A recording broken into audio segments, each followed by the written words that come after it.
বন্ধুরা, শেষ হলো জি বাংলার অমর সঙ্গী ধারাবাহিকের শুটিং। দুপুরের স্লটে থাকা এই ধারাবাহিকের গল্প অবশেষে শেষ হতে চলেছে। তার মাঝেই ফের খারাপ খবর রয়েছে সিরিয়াল প্রেমী দর্শকদের জন্য।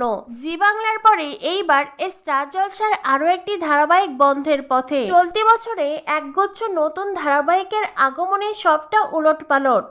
নতুনের আগমনে পুরনো ধারাবাহিককে বিদায় নিতে হয়েছে পর্দা থেকে। এইবার টিআরপি কম থাকার কারণে শোনা যাচ্ছে বন্ধ হয়ে যাবে স্টার জলসার অন্যতম জনপ্রিয় ধারাবাহিক রোশনাই।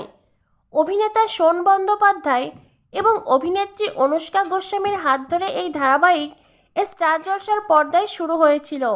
বেশ ভালোই জনপ্রিয়তা পেয়েছিল রোশনাই।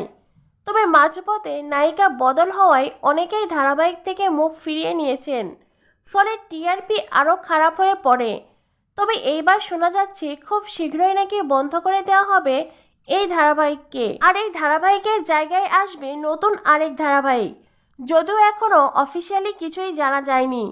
তো বন্ধুরা, বন্ধের পথে রোশনাই ধারাবাহিক খবরটি জেনে তোমাদের কেমন অনুভূতি অবশ্যই কমেন্ট করে জানিয়ে দিও। পরবর্তী আপডেট পেতে আমাদের সাথেই থেকো। ধন্যবাদ সবাইকে।